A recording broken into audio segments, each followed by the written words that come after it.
Okay तो चलिए करते हैं स्टार्ट आज का लेक्चर। आज हम पढ़ेंगे डायमेंशंस ऑफ फिजिकल क्वांटिटीज के बारे में।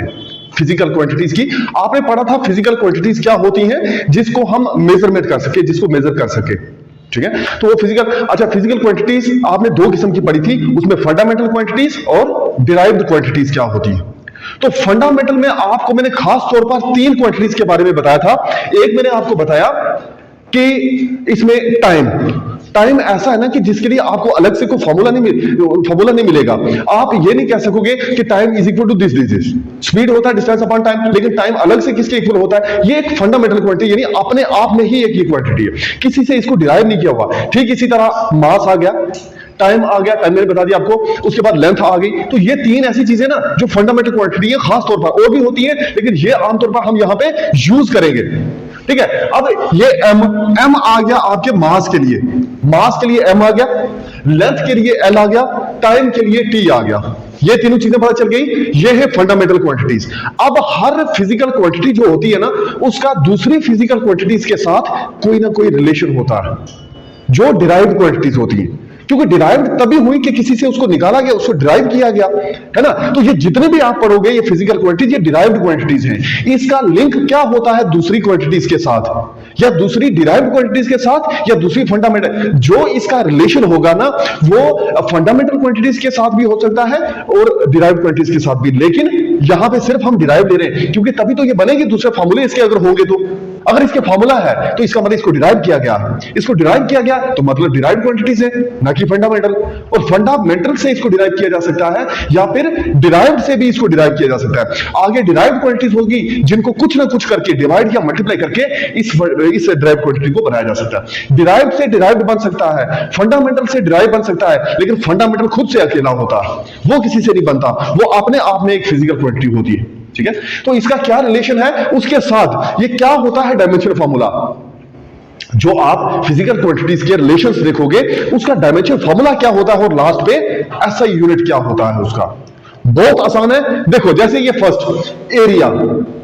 अब देखो एरिया क्या होता है, सबसे पहले आपको पता होना चाहिए लेंथ।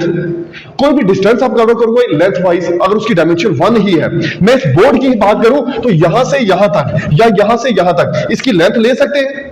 हम ये कह सकते हैं ये 20 सेंटीमीटर या 40 सेंटीमीटर या 100 सेंटीमीटर यानी 1 मीटर, कुछ कह सकते हैं इसको, ये लेंथ होगी।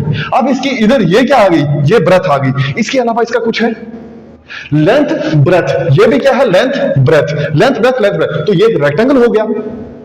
अब लेंथ आ गई, एक डिस्टेंस, ब्रेथ भी क्या आ गई, वो भी अपने आप में डिस्टेंस ही है।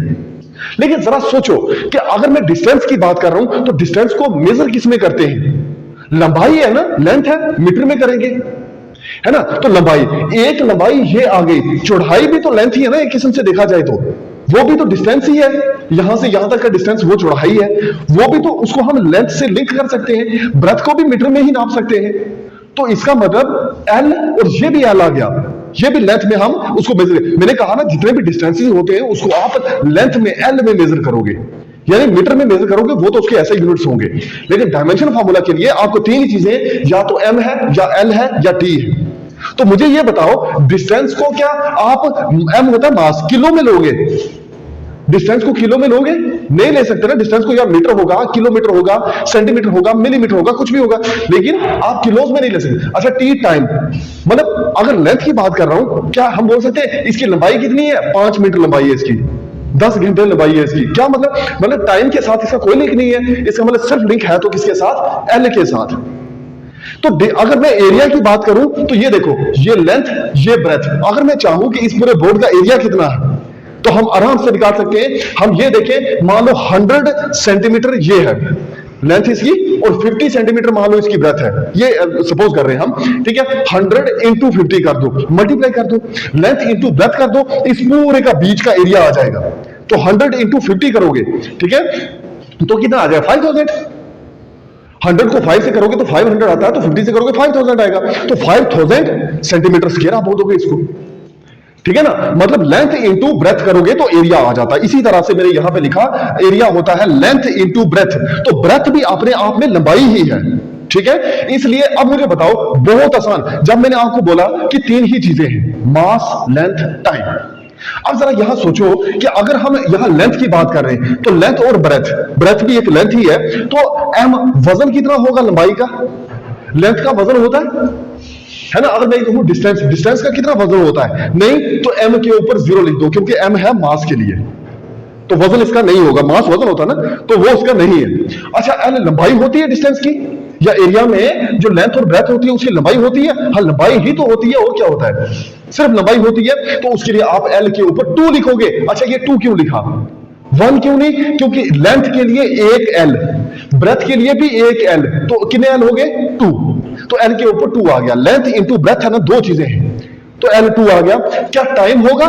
नहीं। लंबाई में क्या टाइम होता है? मैं आपको बोलूं कि ये कितने मिनट लंबी है, बोल सकता हूं क्या? टाइम नहीं ना आएगा इसमें, इसमें सिर्फ लेंथ आएगी, तो टाइम का नहीं है। आप टी के ऊपर 0 लिख दोगे, तो ये बन गया डायमेंशन फॉर्मूला। इस तरह से डायमेंशन फॉर्मूला सब क्वांटिटीज के लिए आप डिराइव करते हो।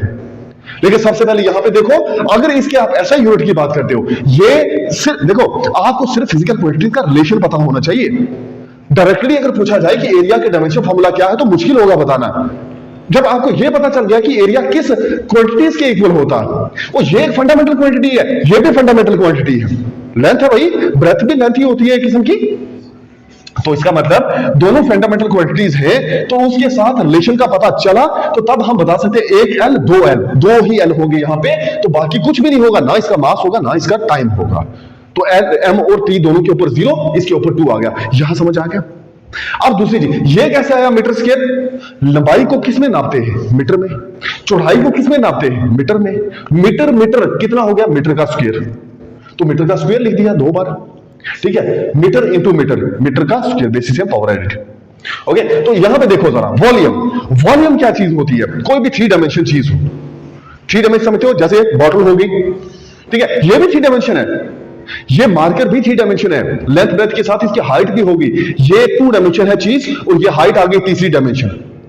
2 डायमेंशन क्या? ये सर्कुलर है ना, तो सर्कल की 2 डायमेंशन होती है, 2 ये आ गई, एक इसकी हाइट आ गई, 3 डायमेंशन, तो सिलेंडर बन गया, ठीक है। तो कोई भी चीज है, बकेट है, डस्टबिन है, कुछ भी, मतलब ये जो है ना, ये 3 डायमेंशन चीजें होती है। मतलब किसी की कैपेसिटी कितनी है, अपने अंदर होल्ड करने की कैपेसिटी कितनी है, कितनी चीज उसमें आ सकती है, क्वांटिटी कितनी आ सकती है उसमें, ठीक है ना, तो उसको बोलते हैं, उसका वॉल्यूम उतना है। इस रूम में कितनी सारी चीजें आ सकती हैं, वो इस पूरे रूम का वॉल्यूम होगा, ठीक है। तो वॉल्यूम होता है लंबाई, चौड़ाई और उसकी height, length into breadth into height. और कभी कभी ऐसा भी होगा, अब मुझे बताओ, यहां इसको मैं एक और तरीके से देखूं, लेंथ इंटू ब्रेथ क्या होता है? अभी हमने कहा लेंथ इंटू ब्रेथ तो एरिया होता है, तो हम अगर एरिया इंटू हाइट लिखे तब भी वॉल्यूम बनेगा? बिल्कुल बनेगा। वॉल्यूम होगा 3 डायमेंशन से, वो कैसे भी पूरी करो आप, वो चाहे एरिया इंटू लेंथ लिखो, चाहे ब्रेथ इंटू एरिया लिखो, लिख सकते हो, ठीक है, कि इसमें 2 डायमेंशन चाहिए सिर्फ, और वो भी लंबाई वाली। क्या हाइट में लंबाई नहीं होती? हाइट में लंबाई होती है ना, ठीक है। कोई भी एक, मान लो कि एक मेरे पास रॉड है, ठीक है, मैं उसको इस तरह से हाइट खड़ा कर देता हूं, तो यहां पे मैं क्या बोलूंगा? इसकी हाइट कितनी है? उसी को मैं ऐसे नीचे फेंक देता हूं, मैं बोलूंगा इसकी लेंथ कितनी है? क्या बोलूंगा? इसकी हाइट कितनी है? ऐसे नहीं बोला, मैं बोलूंगा कि उसकी लेंथ कितनी है, तो लेंथ ही हाइट है, समझो, ठीक है। तो मतलब डायमेंशन तो दोनों की मीटर में ही होगी, तो आप ये कह सकते हो एरिया इंटू लेंथ, या एरिया इंटू ब्रेथ करो, या एरिया इंटू हाइट करो, तो वो वॉल्यूम बन जाएगा। या फिर सिंपल करो ना, length into breadth into height, तो वो क्या बन गया? वॉल्यूम बन गया। वॉल्यूम क्या होता है कि किसी कोई चीज कितनी पड़ सकती है किसी में, मतलब जो 3 डायमेंशन चीज होगी ना, वो कितनी कैपेसिटी है उसके अंदर होल्ड करने की, किसी भी चीज को होल्ड करने की कैपेसिटी जो किसी 3 डायमेंशन चीज के अंदर होती है, उसको उसका वॉल्यूम कहते हैं, ठीक है। तो इसका formula length into breadth into height. अब देखो, लेंथ एल, ब्रेथ वो भी एल, इन तीनों में से एम आएगा, एल आएगा, टी आएगा? एल ही आएगा ना। अच्छा, हाइट है, उसकी भी लंबाई होती है, एल आएगा। हाइट का टाइम क्या होता है? नहीं होता। हाइट का वजन कितना होता है? नहीं होता। तो इसका मतलब एल 3 आएंगे, बाकी सब 0। एल के ऊपर 3 लिखा, बाकी एम और टी के ऊपर 0 लिख दिया। आसान है। मतलब इन दोनों के ऊपर 0 क्यों? क्योंकि लंबाई है ही नहीं, सिर्फ लंबाई ही है, बाकी कुछ है नहीं, ना वजन है ना ही टाइम, तो ये 0 आगे। अब देखो यहां एक एल एल एल, लेंथ को किसमें मेजर करते हैं? मीटर में। ब्रेथ को मीटर में, हाइट को मीटर में, तो मीटर कितने बार हो गया? 3 बार, तो एम के ऊपर 3 लिख दिया, 3 लिख दिया, m3 यानी M cube, M into M, M का क्यूब आ गया, ये तीसरी चीज।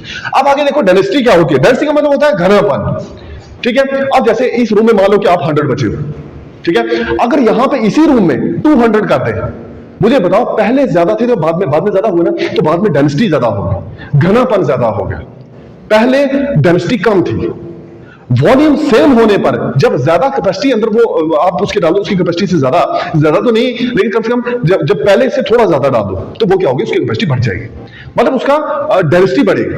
तो हम ये कह सकते हैं कि मास पर यूनिट वॉल्यूम। तो यहां इसका रिलेशन क्या हुआ फिजिकल क्वांटिटीज के साथ? देखो, मास होती है फंडामेंटल क्वांटिटी, वॉल्यूम होती है डिराइव्ड क्वांटिटी। कैसे? देखो, वॉल्यूम अभी तो निकाला, ये डिराइव थी ना, तो मास अपॉन वॉल्यूम करोगे तो आपके पास आएगी डेंसिटी, मतलब घनापन। ठीक है, किसी की डेंसिटी निकालनी हो, मास लो और उसका वॉल्यूम, मास अपॉन वॉल्यूम कर दो तो आपके पास जो भी आएगा वो क्या होगा, डेंसिटी होगी। तो अब यहां पे इसका डायमेंशन फार्मूला कैसे बनाए? देखो, मास के लिए m आ गया, मास होता है वजन, तो उसके लिए m ही आएगा ना, l थोड़ी आएगा ना, t आएगा, तो मास के लिए m आएगा। इसका मतलब मास कितने टाइम है, 1 टाइम है, मास का स्क्वायर थोड़ी ना है, मास सिर्फ 1 टाइम है ना, तो आप m के ऊपर 1 डालोगे, ये देखो m के ऊपर 1 डाल दिया। अब अपान में वॉल्यूम है, वॉल्यूम जब अपान में है ना, यानी डिनोमिनेटर में है, इसको न्यूमिनेटर में लाने के लिए इन्वर्स करना पड़ेगा। तो वॉल्यूम का ऑलरेडी हमें पता है कि वॉल्यूम किसके इक्वल होता है, यहां पे आ गया वॉल्यूम, वॉल्यूम किसके इक्वल होता है, वॉल्यूम का डायमेंशन m0 L3 होता है ना, और वॉल्यूम है नीचे, इसको ऊपर ले जाओगे तो L की पावर प्लस का 3 था ना, अब न्यूमिनेटर में ले गए तो वो क्या बन गया, m की पावर -3। ठीक है, +3 जो है वो डिनोमिनेटर से न्यूमिनेटर ले गए तो वो इन्वर्स हो जाता है, वो -3 बन गया, तो -3 टाइम तो था ही 0, इसलिए ये वैसा ही रहेगा। अब देखो, ये मैंने कहा आपको कि mass upon volume, mass upon volume, mass होता है केजी में, लिख दिया केजी, वॉल्यूम नीचे है, होता मीटर क्यूब में है लेकिन नीचे है, तो नीचे मीटर क्यूब होता है तो ऊपर जाएगा तो मीटर की पावर -3, इन्वर्स हो गया वो, तो m की पावर -3 लिख दी। तो यहां तक ये हो गया। आपको समझ में आ रहा है? हम क्या कर रहे हैं कि डिराइव्ड क्वांटिटीज को डिराइव कर रहे हैं, दूसरी क्वांटिटीज के साथ उसका रिलेशन दिखा रहे हैं, और उसके साथ रिलेशन को देखते ही हमें उसका डायमेंशन फार्मूला खुद ही पता चल रहा है। ठीक है, क्योंकि हमारे पास 3 ही चीजें तो हैं, या मास है, या लेंथ है, या टाइम है। तीनों का रिलेशन इस रिलेशन से मिल जाता है हमें, दूसरी क्वांटिटीज के साथ, या फंडामेंटल या डिराइव्ड क्वांटिटीज के साथ, जो इन क्वांटिटीज का फिजिकल क्वांटिटीज का रिलेशन है ना, उससे हमें डायमेंशन फार्मूला मिल जाता है। और ऐसा यूनिट तो बहुत आसान है, ये उसी फार्मूला से डिराइव हो जाता है। ठीक है, अब यहां पे देखो, स्पीड होती है डिस्टेंस अपॉन टाइम, डिस्टेंस के लिए लेंथ होती है, टाइम नीचे है तो ऊपर गया तो -1, तो स्पीड का डायमेंशन क्या बन गया, m0 L1 t-1। और इसी के लिए देखो, ये है डिस्टेंस होता है मीटर में, ये है टाइम होता है सेकंड में। -1 क्यों आया, क्योंकि डिनोमिनेटर को न्यूमिनेटर में ले गए, डिस्टेंस अपॉन टाइम था इसलिए ऊपर ले गए, तो ये हुआ। ठीक है, इस तरह से ये इसका ऐसा यूनिट भी बन गया। उसी तरह से स्पीड और वेलोसिटी में कोई फर्क नहीं, सिर्फ इतना फर्क है कि एक जो है ना, एक स्केलर क्वांटिटी, दूसरी वेक्टर क्वांटिटी है। ठीक है, एक में डायरेक्शंस का खास तौर पर देखा जाता है जिसको वेलोसिटी बोलते हैं, दूसरी में अगर डायरेक्शन कोई भी होगी चलेगी। ठीक है ना, अगर चेंज भी होती है ना, डिस्टेंस चेंज भी हो जाता है तो कोई ऐसी बात नहीं। लेकिन अगर डिस्प्लेसमेंट की बात करते हो, डिस्प्लेसमेंट होता है कि एक डिस्टेंस जो वेक्टर क्वांटिटी है, वेक्टर मतलब कि शॉर्टेस्ट डिस्टेंस, जो सबसे छोटा रास्ता कवर होता है ना, उसको आप डिस्प्लेसमेंट बोलते हो। ये आगे नेक्स्ट चैप्टर में आप काइनेमेटिक्स में पढ़ोगे, लेकिन यहां पे फिलहाल मैं आपको ये बता रहा हूं, स्पीड जो है वो डिस्टेंस अपॉन टाइम है, तो वेलोसिटी डिस्प्लेसमेंट अपॉन टाइम, कोई फर्क नहीं, डिस्टेंस भी मीटर में, डिस्प्लेसमेंट भी मीटर में, टाइम तो होता ही सेकंड्स में। ठीक है, तो इन दोनों को मिलाया, जो फॉर्मूला स्पीड का था वही इसकी वेलोसिटी का बन गया, तो सेम रहे दोनों।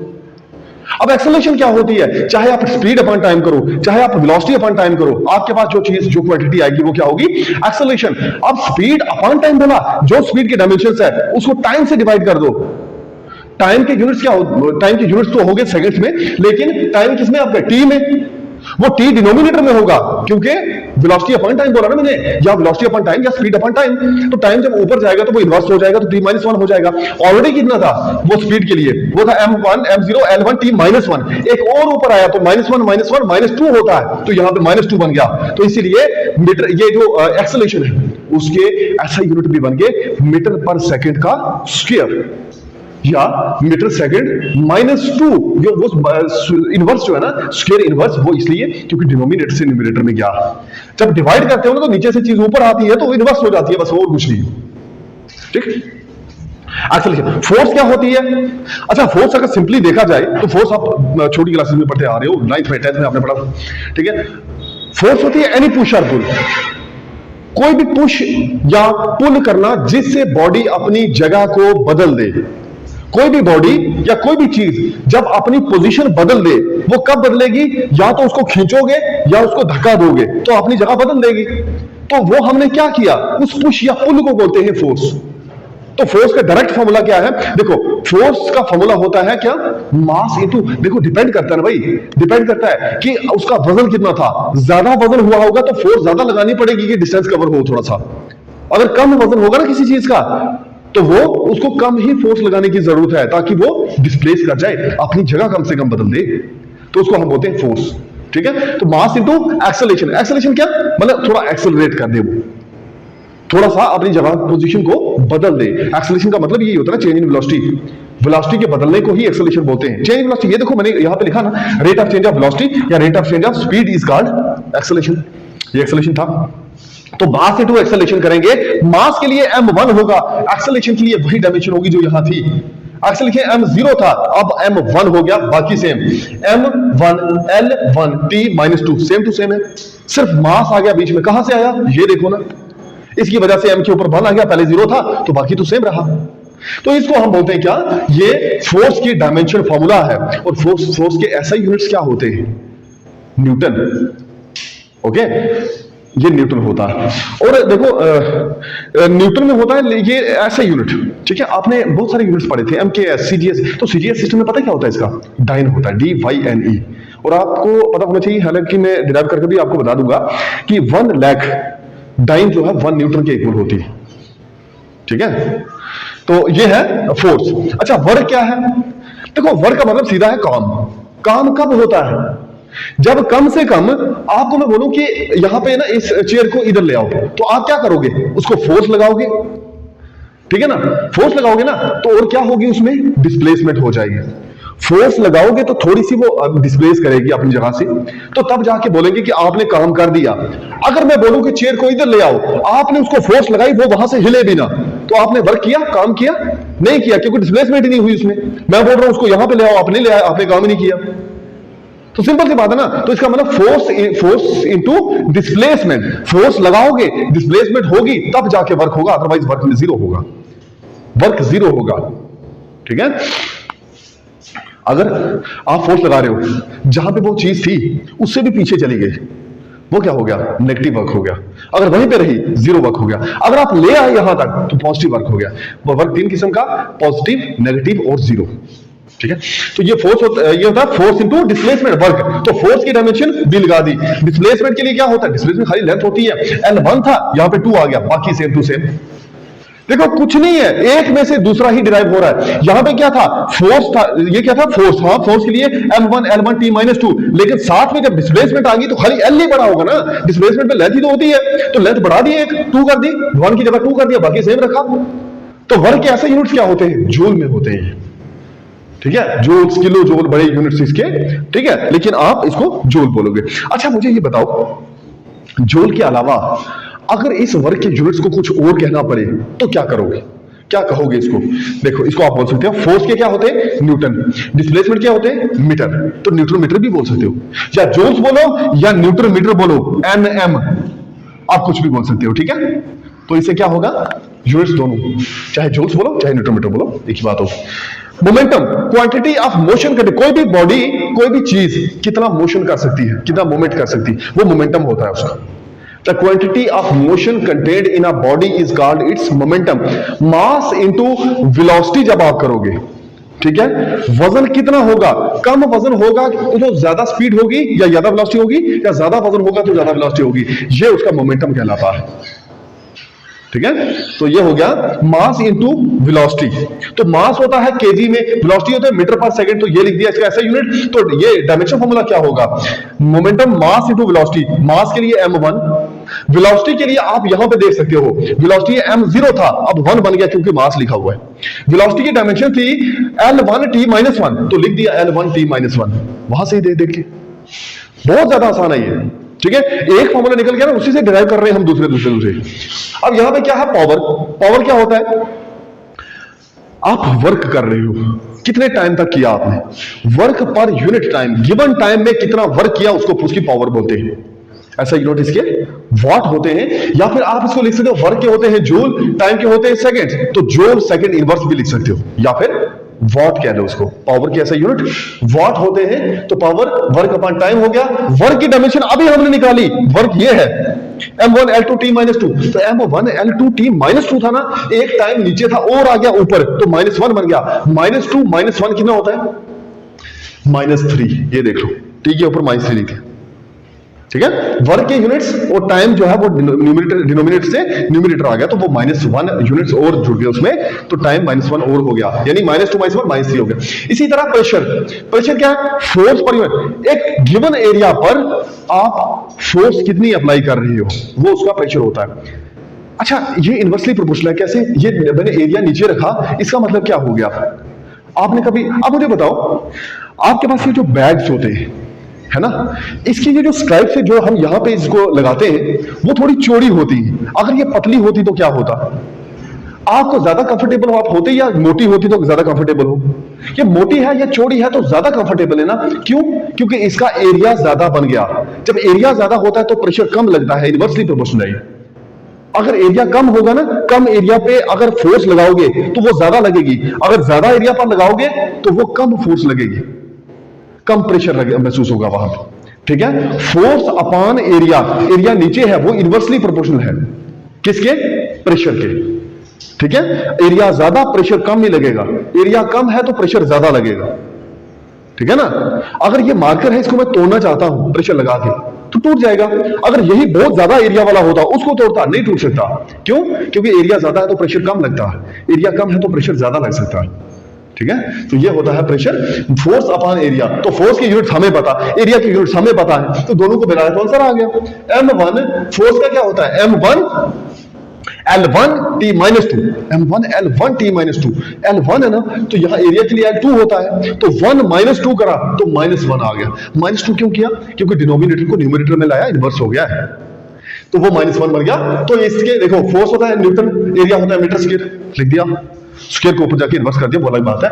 अब इसके बाद इंपल्स क्या? फोर्स को टाइम से डिवाइड कर दो, मल्टीप्लाई कर दोगे। जब फोर्स है आपके पास, फोर्स का डायमेंशन है, टाइम क्या है? टाइम के साथ, टाइम तो सेकंड में होता है, और उसके लिए आप सिर्फ टी लिखोगे, बहुत आसान। दोनों को मल्टीप्लाई किया, फोर्स का क्या है? फोर्स यहां पे, साथ में टाइम, टाइम यहां था ना -2, एक और यूनिट जोड़ दो, -2 + 1 तो कितना हो जाएगा? -1। तो यह गया m1 L1 T - 1, तो न्यूटन सेकंड क्यों? Force Newton, time second. अब देखो ये टॉर्क क्या होता है। देखो, जब आप फोर्स लगाते हो, जब आप फोर्स लगाते हो लेकिन इक्वल और अपोजिट में, मैं अगर चाहूं कि ये मार्कर इस तरह घूमे तो कैसे घुमा पाऊंगा मैं इसको? क्या मैं इसको इधर से भी फोर्स लगाता हूं, इधर से भी, देखना क्या घुमा? नहीं घुमा। अब यहां से लगाता हूं और इधर से भी नहीं घुमा।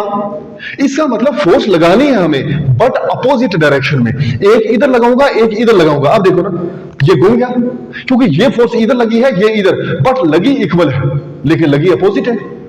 इक्वल और अपोजिट फोर्सेस की वजह से जो कपल बने, कपल मतलब होता है कि दो चीजों को कपल बोलते हैं, ठीक है ना। तो एक फोर्स ये आ गई, एक फोर्स, दोनों का कपल बन गया, ठीक है। तो दोनों इक्वल एंड अपोजिट फोर्स की वजह से कपल बनता है, उस कपल के रोटेशन को बोलते हैं टॉर्क। बात समझ में आ गई? ठीक है। तो ये क्या होता है? Force into distance. तो यहां भी एक आपने देखा था, फोर्स इंटू डिस्प्लेसमेंट कहो या डिस्टेंस कहो, ये थे यूनिट वर्क के। वर्क और टॉर्क के यूनिट सेम ही होंगे, फिर इसका मतलब डायमेंशन फॉर्मूला सेम होगा। तो ये क्या बन गया? m1 L2 T - 2। कैसे? m1 L, ये फोर्स के आए लेकिन डिस्टेंस साथ में एक और जुड़ गया, डिस्टेंस में m1 L1 T - 2 होता है ना फोर्स, तो m1 L1, लेकिन 1 यहां से भी जुड़ गया तो L2 हो गया, m1 L2 T - 2। तो फोर्स न्यूटन, डिस्टेंस मीटर, सब आ गया। लास्ट आपके पास मोमेंट ऑफ इनर्शिया, कुछ नहीं, मास को डिस्टेंस के स्क्वायर से मल्टीप्लाई कर दो। मास को मल्टीप्लाई करो डिस्टेंस के स्क्वायर से। मास होता है केजीज में, डिस्टेंस होता है मीटर में, केजी मीटर स्क्वायर, ये आ गया। मास होता है m1, डिस्टेंस होता है L1, लेकिन ऊपर 2 है इसलिए 2 लिखा, टाइम तो है ही नहीं, डिस्टेंस में टाइम कौन सा होता है, वजन में टाइम कौन सा होता है। तो ये हो गया डायमेंशन फॉर्मूला। तो आपने क्या सीखा? आपने देखा फिजिकल क्वांटिटीज, उनका दूसरी क्वांटिटीज, चाहे वो फंडामेंटल हो चाहे डिराइव हो, वो अलग बात है, उसके साथ क्या रिलेशन है, उस रिलेशन की वजह से बना डायमेंशन फॉर्मूला, और उसी से ऐसा यूनिट, उसी रिलेशन से ऐसा यूनिट निकाल के हमने देखा। तो आज हमने फिजिकल क्वांटिटीज और उसके रिलेशन के साथ साथ डायमेंशन फॉर्मूला के बारे में पढ़ा। कल हम नेक्स्ट टॉपिक पढ़ेंगे। ओके, तो आज के लिए बस इतना ही, कल नई वीडियो में नया टॉपिक। Okay, bye.